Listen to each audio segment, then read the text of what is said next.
बातमी आहे लाडकी बहीण योजनेवरून सुरू असलेल्या वादाची।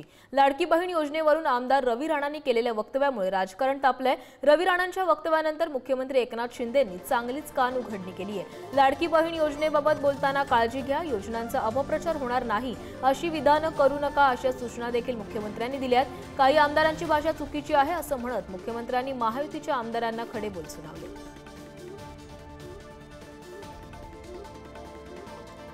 तर लाडकी बहीण योजनेबाबत बोलताना अपप्रचार होईल अशी विधानं करू नका अशा सूचना मुख्यमंत्र्यांनी दिल्यात।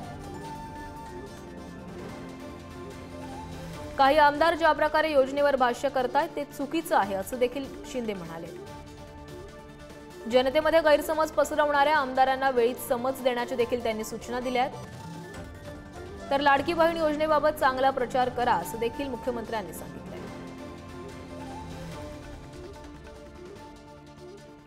तर आमदार रवी राणांच्या लाडकी बहीण योजनेवरील वक्तव्याचा उपमुख्यमंत्री फडणवीस आणि अजित पवार यांनीही समाचार घेतलाय। त्रिमूर्ती सरकार असेपर्यंत कुणाचा बाप योजना बंद करू शकणार नाही अशा शब्दात फडणवीसांनी रवी राणांना झापले।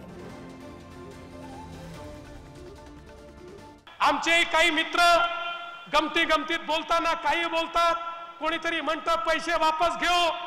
अरे वेड्यांनो, या देशामध्ये भाऊबीज कधीच परत घेतली जात नाही।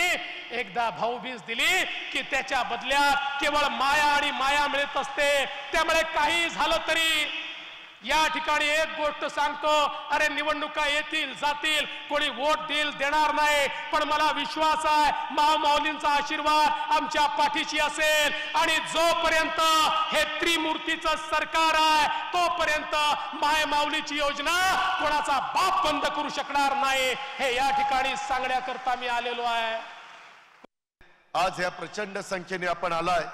उद्याच्याला हे पैसे ज्यावेळेस सुरू होतील त्यावेळेस कधी कधी बातम्या येत आहेत की कुणीतरी लोकप्रतिनिधींनी सांगितलं की हे 1,500 रुपये दिल्यानंतर आम्ही परत घेऊ। मी मुख्यमंत्री उपमुख्यमंत्र्यांच्या साक्षीने सांगतो, हे पैसे परत घेण्याकरता नाही, तुमच्या करता दिलेले आहेत। त्याच्यामुळे कुणी काही सांगितलं तर त्याच्यावर विश्वास ठेवू नका।